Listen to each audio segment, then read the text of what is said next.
Salve, salve! No ar mais um podcast Cultura em Foco. É aqui, no estúdio do Centro Cultural Feso ProArte, em Teresópolis. Obrigado a você que nos assiste de São José do Vale do Rio Preto, Petrópolis, Guapimirim, na cidade de Magé. Obrigado pelo carinho de todos vocês nessa audiência que nos faz cada vez mais subir lá em cima no Ibope da região serrana. Vamos continuar, essa é a segunda parte do nosso programa, com o querido amigo Eduardo Nascimento, que é o nosso grande coordenador do Ministério da Cultura aqui no estado do Rio de Janeiro. Eduardo, seja bem-vindo de novo ao nosso podcast Cultura em Foco. Vamos falar agora, Eduardo, nesse programa de hoje. Todos já conhecem você, no primeiro programa você já se apresentou, então não vamos ter mais essa autoapresentação. Vamos direto às perguntas, Eduardo, e você fica à vontade, além das perguntas que eu lhe fizer, se tiver alguma coisa que você queira acrescentar que seja importante, o tempo é todo teu, nós temos 30 minutos para esse bate-papo informal super gostoso, como o primeiro, para darmos continuidade, para que o fazedor e fazedora de cultura possam conhecer um pouco mais da importância e do que tem de bom chegando da Lei Aldir Blanc. Vamos lá. Fale sobre um pouco da importância, então, da Lei Aldir Blanc. Vamos começar sobre qual é essa importância para o fazedor de cultura e fazedora. Então, Gilson, a Política Nacional Aldir Blanc, né, ela vem de um legado. Né? Nós tivemos, na época da pandemia, a Lei Aldir Blanc I, nosso querido artista, né, compositor Aldir Blanc, de fazer com que ela chegasse nas pessoas no momento de maior necessidade, né? Na pandemia, onde estava tudo trancado, fechado, e ela tinha como mérito fazer a política cultural acontecer independente da gestão federal da época, né? Do famoso do inominável inelegível, e fazer com que o recurso chegasse na ponta, né? Chegasse direto aos estados e aos municípios. Este legado, né, da descentralização ele aconteceu na Paulo Gustavo e veio para a política Aldir Blanc, e que se tornou não a Lei Aldir Blanc II, mas a Política Nacional Aldir Blanc, porque ela tem uma longevidade. Ela chega por 5 anos consecutivos. Então, além de, ou seja, ela tem o recurso vai chegar. A gente está falando de uma ordem de 3 bilhões de reais, né? São para estados e municípios. No estado do Rio de Janeiro, vão ter mais de 200 milhões. No estado, mais de 200 milhões para os municípios. Né? Quase meio bilhão aqui no estado do Rio de Janeiro, em 2023, 24, que foi, 24, 25, 26, 27, 28. Ou seja, nós vamos ter mais 4 anos aí de recursos chegando em cada uma das cidades. Né? E aí, dependendo do tamanho dela, ou seja, você vai ter esse recurso. Então, eu falo muito assim, tudo aquilo que a gente pensou e quis da cultura, a hora da gente olhar para isso como um caminho de estruturação da cultura brasileira. Né? Eu sempre falo que evento é vento. É hora da gente pensar em projetos que sejam estruturantes. Né? E a política Aldir Blanc, então, ela vai estar aí. Então, ou seja, como forma inédita, você traz o recurso, mas não é só recurso. A gente precisa de legado. Então, o que a gente teve aí de conquista, Gilson, importante? No ano passado, nós tivemos 2 grandes vitórias legislativas, 2, das quais eu acho que é obrigação do fazedor de cultura. Eu sempre coloco nas minhas palestras o seguinte: de manhã, o fazedor de cultura tem que ler, de noite, na verdade, antes de dormir, a lei do Sistema Nacional de Cultura. O que é isso? Né? Ela estabelece para a cultura a metodologia de trabalho que nós temos do Sistema Único de Saúde e do Sistema Único de Assistência Social, o SUS e o SUAS, que divide obrigações entre o governo federal, estados e municípios, e estabelece responsabilidades. Cada um tem a sua parte na história. Na saúde é muito transparente. O município tem que fazer o posto de saúde, o estado, o hospital geral, e a União, o hospital de referência. Né? Você tem mais ou menos. Na cultura, a mesma coisa. A gente tem que trazer esta coisa. Você tem no SUAS o CRAS, né? Todo lugar tem um CRAS, né? Tem todo o trabalho. Então, esse mesmo trabalho acontecendo na cultura. Né? E de manhã, então, essa foi uma lei que a gente aprovou. Né? 2, a outra lei que a gente aprovou e foi todas duas sancionadas pelo presidente Lula, foi o Marco Regulatório do Fomento Cultural. Também importante, merece até um outro programa, já estou fazendo até uma menção. O que é o Marco Regulatório do Fomento Cultural? Tirou o fazedor de cultura, o fazer cultural, do atoleiro burocrático que era a lei de licitações, a lei 8666. Fazer cultura não é comprar tijolo, fazer cultura não é erguer prédio, fazer cultura não é botar asfalto. Então, os elementos quantitativos que você tem na administração como um todo não se aplicam no fazer cultural. Né? Como é que eu vou medir o programa do Gilson? Por minutos? Não vou. Por hora de gravação? Não vou. O conteúdo é inestimável, né? É imaterial. Então, o fazer cultural saiu desse atoleiro e trouxe elementos de facilitação, né? Como, por exemplo, a possibilidade que vem do Cultura Viva, dos pontos de cultura, que é importante a gente falar, que apoia a política cultural de base comunitária e que, por conta da sua relação com as comunidades tradicionais, comunidades indígenas, por exemplo, e outros segmentos, né? Povos originários e comunidades tradicionais, quilombolas, ribeirinhas, ele facilitou o processo, porque é o processo de apresentação de projeto. Essa cultura do projeto, de tecnologia, de planilha, de Excel, isso é para quem está na cidade. Como é que o cara vai fazer isso lá dentro? Então, você abriu a possibilidade de apresentação oral de projetos por vídeo, por exemplo. Isso está no marco regulatório. Outro dado importante, o relatório de execução do projeto. Ao invés de você ter aquele pesadelo contábil, de você ter aquela pilha de notas fiscais, a execução do objeto, ou seja, a execução do projeto em si já é a própria comprovação da execução, ou seja, a prestação de conta. Então, se a gente vai fazer um show, eu toco o show, as pessoas cantam, dançam, eu registro esse show executado, está ali a prestação de contas. Então, essa facilitação, desburocratização do fazer cultural é muito importante e já é uma conquista, uma lei federal sancionada de autoaplicação.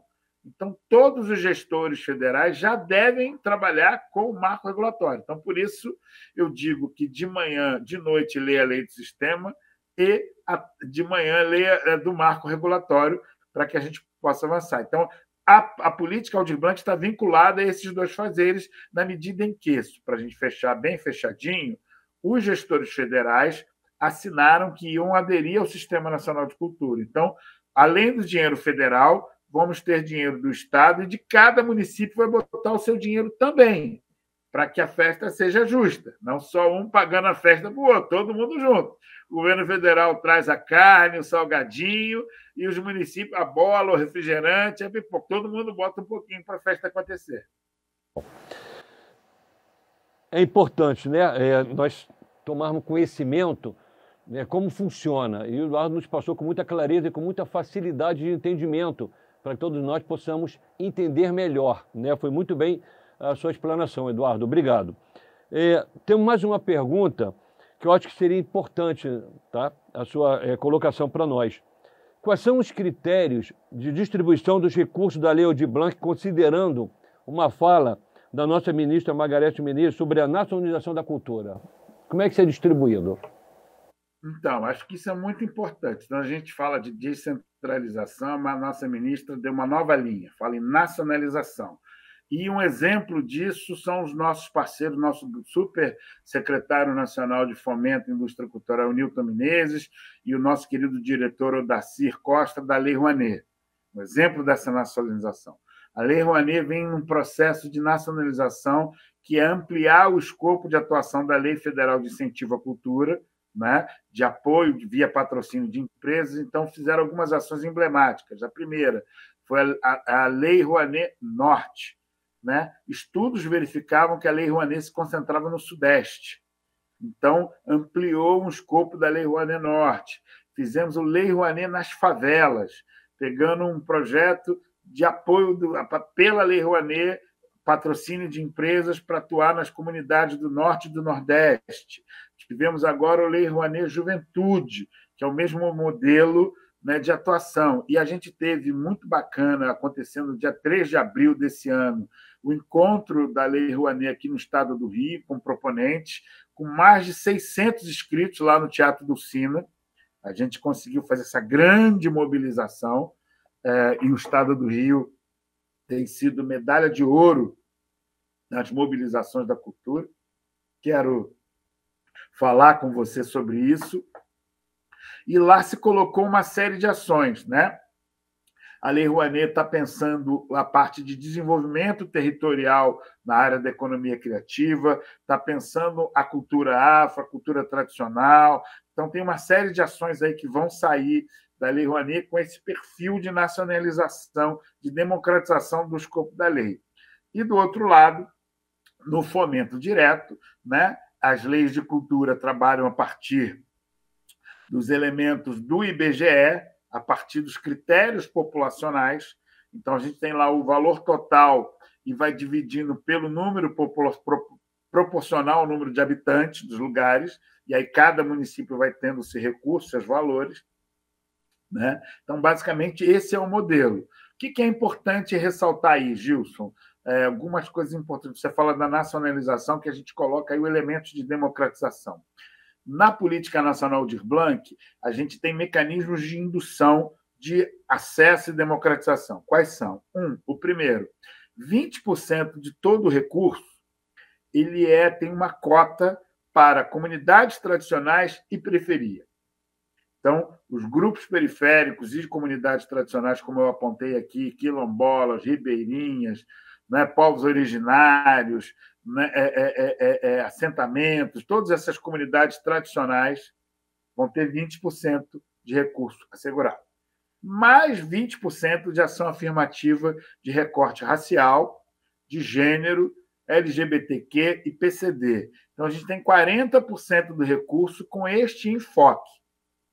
Nos municípios que têm mais de 360 mil, nós temos a política Cultura Viva, que é a política dos pontos de cultura, grande legado do ministro Gilberto Gil e Juca Ferreira, que apoia a política cultural de base comunitária. Então, ela aponta, por exemplo, as novidades. 30% desse recurso tem que ser para cultura popular, né? Então, a gente está aí com o nosso querido Tião Soares, diretor de Culturas Populares e Tradicionais. Vou te dar um spoiler. A gente vai fazer um encontro estadual do tema, agora entre junho e julho, né? Para ouvir as folias de reis, ouvir os maracatus, ouvir o jongo, ouvir todo mundo. Então, os mestres e mestres da cultura popular que estão aí com as suas idades. Então, tem isso. Então, você tem esse mecanismo de direcionamento da Aldir Blanc para ela ter, quanto mais democrático, mais nacional possível, para poder abarcar o mais amplo possível espectro dos fazedores e fazedoras de cultura do Brasil, do Estado do Rio de Janeiro e da região serrana. Muito bem. Eu acho que ficou bem entendido, né, por todos que estão nos assistindo, porque, mais uma vez, você colocou de uma fácil... Você coloca com uma facilidade para que o telespectador entenda que não tem como a pessoa não captar o que você está passando, né? Isso é muito importante, porque é bem objetivo, né? E de uma linguagem muito coloquial, de fácil entendimento. Isso, para quem está do outro lado, é bem legal, porque tenho certeza que todo mundo está entendendo o que você está falando, né? Muito bacana. Eu tenho uma pergunta que seria bem interessante, depois eu deixo você à vontade para você completar a última pergunta, que você acha que seja importante, que eu não perguntei, mas que pode ser de grande valia para todos nós. Essa seria a minha última pergunta. Quais são as maiores dificuldades dos municípios em relação à adesão ao ciclo da Política Nacional da Aldir Blanc de fomento na cultura, encerrado ontem? Eu acho que, na verdade, não tem, porque você me trouxe uma novidade tão boa, né? Essa seria uma pergunta que eu iria fazer, mas você já nos falou que 99,99,99999% já aderiram. Então, acho que não teve uma dificuldade. Não, né? Tem coisa para falar sim, Gilson. O que é importante? A gente vai passar, né? Nós temos a dor da falta, da precariedade, agora não vamos ter a dor da bonança. Né? Então, assim, o que é importante? Antigamente, ninguém queria ser secretário de cultura. Né? O diretor de cultura, aqui e tal. Então, não tem dinheiro, então agora temos recursos. O que é importante? Cada vez mais ampliar que as gestões municipais que criem órgãos próprios de cultura, Muitas vezes a cultura está vinculada a outras pastas, outras, né? Com educação, com turismo, com outros órgãos. Né? E o que era importante? A gente fazer um grande... Porque não adianta ter só o recurso, Gilson. A gente precisa fazer um grande mutirão, unindo o governo federal, o Estado do Rio, as prefeituras, as universidades, a sociedade civil e demais entidades de profissionalização na operação da gestão pública. Isso é fundamental, senão a gente morre na praia. Né? Não adianta ter recurso, como tem isso, porque não é só festa. Tem muitos casos nessa coisa, muitos municípios que estão aí 2 anos com dinheiro no caixa e não botaram para fora. Tem que botar o dinheiro para fora, o dinheiro tem que chegar na mão do povo. Então, esse é o objetivo. Né? E detalhe, esse é um dinheiro exclusivo.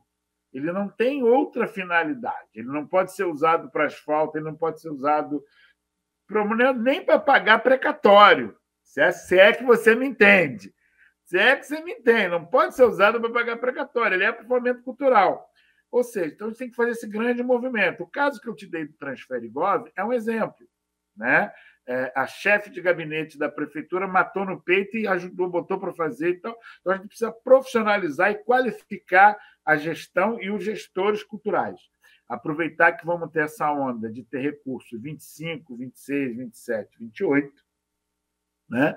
E fazer com que essa gestão seja profissionalizada. Então, tem aí as universidades como parceiras para a gente pegar isso, trazer isso. O Ministério está aliado, está no município. As prefeituras da região serrana podem procurar o Comitê de Cultura daí, o Instituto Caminho da Roça, podem me procurar para a gente estar junto, caminhar junto. O governo de cultura do Fórum de Gestores Municipais de Cultura teve uma reunião em fevereiro muito bacana, onde teve 70 municípios de 92, então isso é muito bacana. A gente precisa fazer isso para, como disse, repito, ter a solucionática, desburocratizar os processos, né? Fazer com que o recurso chegue. Por quê? O Ministério da Cultura tem mecanismo de indução, aí, de empurrar. Então, por exemplo, não basta aderir.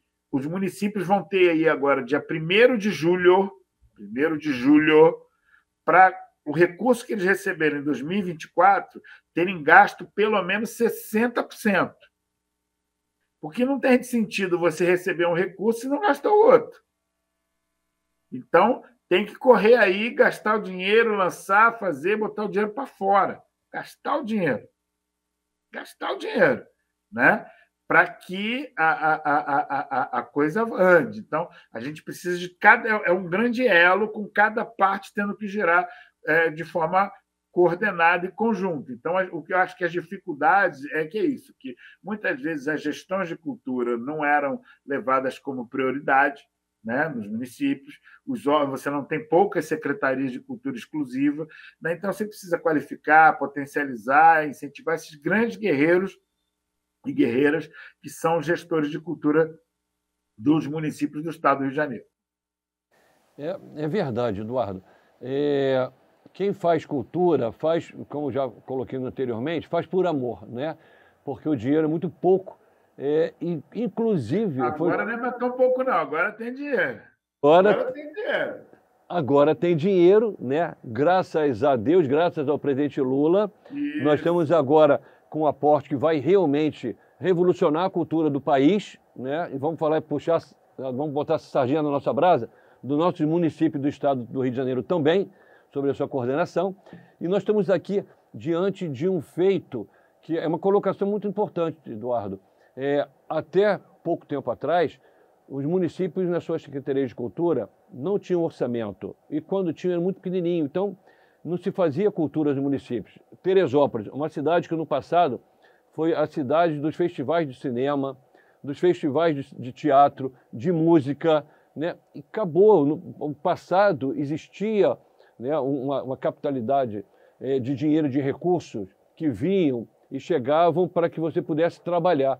Ao longo dos anos foi acabando, foi minguando, até o último governo, o governo anterior, que acabou 100%. Né? Então, o que já era difícil ficou ainda mais. Né?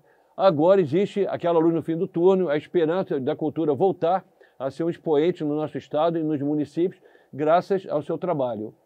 Não, graças ao trabalho do movimento governo. cultural brasileiro, graças ao trabalho dos fazedoras e fazedoras de cultura, a sociedade brasileira que empurra, né, e bota a coisa para andar. Como diz a ministra Margarete Menezes, eu estou aqui, mas eu sou daí, né, que faz a coisa andar. E é importante, Gilson, atentar da gestão do seguinte: nós temos aí, vamos ter a COP30 esse ano no Brasil, que vai falar de desenvolvimento sustentável, né?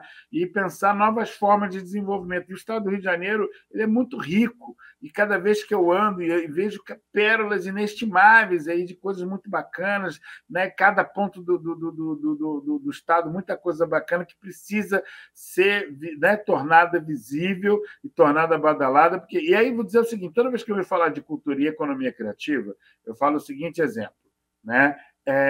Teve uma reportagem da revista Exame, que é uma revista de economia, de 2010, nós estamos em 2025, 15 anos atrás, na qual ela demonstrava, ela apresentava, reportava que os países da OPEP, árabes, Organização dos Estados Exportadores de Petróleo, OPEP, estavam imitando os Emirados Árabes e trocando a matriz econômica, substituindo o petróleo pela construção civil e o turismo.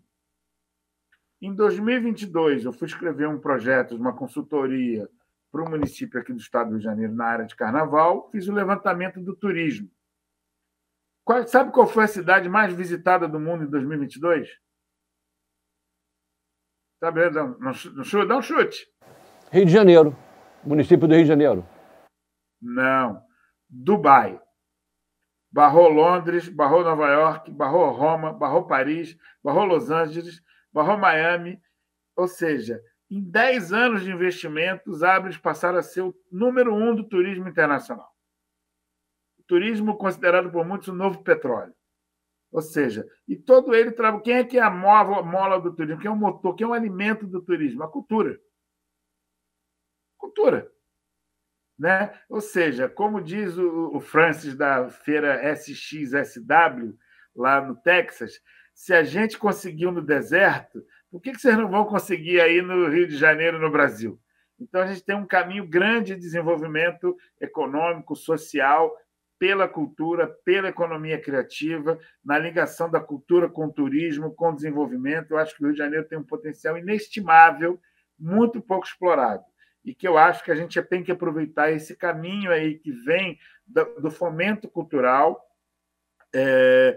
para esse desenvolvimento. Ontem estava com uma prefeitura da região dos Lagos, proeminente da área turística, que nem tem muito badalada no turismo e que nem tem tanto recurso para a Lei Aldir Blanc. E aí, o que eu sugeri a eles? E eles têm a área de patrimônio cultural muito forte, né? Eu falei, cara, ao invés de você ficar fazendo coisas de badalação e tal, e que nunca vai dar conta, você tem aí um tesouro, que são os teus quilombos, que são a tua cultura popular, a tua cultura imaterial. Por que você não foca aí? Porque as pessoas vêm para o Brasil não é para ver o que já vem, é para ver o que não tem, né? Então, a cultura popular, a cultura imaterial, a cultura tradicional é a nossa grande riqueza. Isso vai ser um atrativo turístico. Ele falou, nossa, você está certo, vou apostar nisso. Ou seja, da mesma forma, vou te dar um exemplo. O prefeito de Pinheiral, no sul do estado, falou, olha, eu não sou prefeito de Pinheiral, eu sou prefeito do Jongo de Pinheiral. Quem é conhecido é o Jongo de Pinheiral. Quem é conhecido no sul, lá, Quilombo São José, em Valença. Sabe quantas pessoas vão para a festa do Quilombo São José, que é o quilombo mais antigo do estado do Rio de Janeiro? 7.000 pessoas. É um potencial turístico da cultura popular, da cultura tradicional, e cada lugar tem a sua. Eu estou falando porque eu tenho andado lá de Paraty, do Quilombo Caiçara de São Gonçalo, do meu querido Vaguinho, né? Ali em Itaperuna, Santo Antônio de Pada, no Noroeste, que tem lá o Mineiro Pau, né? O Boi Pintadinho. Então, a gente tem uma riqueza de cultura popular, cada lugar com a sua... né? E isso é o que nos diferencia. Então, eu acho que esse é um grande caminho de desenvolvimento, o investimento na cultura, o investimento no criativo, a integração com o turismo, eu acho que é o caminho de desenvolvimento do Estado e dos municípios do Estado do Rio de Janeiro. Isso é vontade política, né? E o que está acontecendo hoje, Eduardo, é exatamente isso. hoje existe vontade política que as coisas aconteçam no segmento da cultura e da arte do nosso país, né? Nós estamos chegando, mais uma vez, no final do nosso podcast Cultura em Foco. O nosso tempo é de 30 minutos, mas eu acho que deu para que a gente pudesse passar para o telespectador, como um todo, o amante da cultura, da arte, o fazedor, a fazedora de cultura, para conhecerem um pouco melhor, né, da Lei Aldir Blanc, conhecer um pouco melhor do seu trabalho, a sua coordenação aqui no estado do Rio de Janeiro, no segmento da cultura e da arte. E para nós é um orgulho, uma alegria muito grande ter pessoas preparadas, capacitadas, que possam, de fato, representar tão bem o Ministério da Cultura, a nossa ministra Margarete Menezes, nosso presidente Lula, que estão fazendo com uma força política muito grande, com uma vontade política de acontecer, como está acontecendo, né, Eduardo? Que a política da cultura possa revitalizar e ter uma fênix, ressurgiu das cinzas, né? E graças a Deus está em boas mãos aí, entregue ao Eduardo Nascimento, no nosso estado do Rio de Janeiro. Conte conosco, Eduardo. Eu queria te pedir uma gentileza. Você falou de várias situações que estarão acontecendo no futuro, no teor da cultura.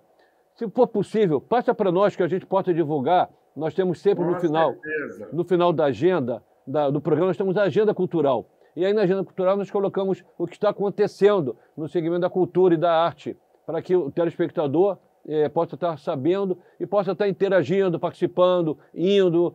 Eu acho que isso é importante, a gente poder passar também na agenda cultural do podcast Cultura em Foco, tudo que está sendo realizado dentro do Ministério da Cultura, dentro da sua coordenação do Ministério da Cultura no estado do Rio de Janeiro. Muito obrigado pela sua participação, pelo carinho de estar conosco, né? Eu sei que o seu tempo é corrido, eu sei que você tem uma atuação muito grande em todo o estado do Rio de Janeiro. São 92 municípios, né, para você visitar, para você ajudar, para você compartilhar da cultura e da arte, né? E para nós é uma honra tê-lo aqui no podcast Cultura em Foco. Vamos combinar da gente estar se encontrando pessoalmente, que será também um momento ímpar, né, para todos nós, onde a gente vai poder estar falando e respirando cultura e arte. Obrigado, Eduardo Nascimento, pelo carinho mais uma vez. Sinta-se à vontade sempre que quiser estar conosco de volta para falar sobre cultura e sobre arte. As portas aqui no Centro Cultural Fé do ProArte, no podcast Cultura em Foco, estão abertas para você. Tá ok? Tá joia. Muito obrigado, Gilson. Obrigado, podcast. Estamos sempre à disposição aqui para o diálogo, para ajudar, para fortalecer. Nossa missão é servir ao interesse público. Contem com a gente. Estamos sempre à disposição. E só para marcar, como você falou aí, acho que hoje é um dia muito importante, né? O Brasil é um estado, é um país de participação cultural, o Rio de Janeiro é um estado de participação cultural. Vale destacar que a gente conseguiu 100% de adesão dos municípios fluminenses no segundo ciclo da PNAB, mas, Gilson, temos um título a celebrar, nós somos tricampeões de participação cultural. O Rio de Janeiro foi 100% na Lei Paulo Gustavo, em 2023, 100% no primeiro ciclo, em 2024, e 100% no segundo ciclo, em 2025. Nós somos tricampeões. Então, é importante a gente estar unido e irmanado para fazer acontecer a cultura em nosso estado, tirar a problemática que temos a acontecer, a solucionática para a cultura desenvolver e florescer em todo o estado do Rio de Janeiro. Forte abraço, contem com a gente. Muito obrigado, meu amigo. Obrigado de coração. Obrigado a todos vocês pelo carinho da audiência. Agora, vamos deixar para vocês a nossa agenda cultural do nosso podcast Cultura em Foco. Fiquem todos com Deus.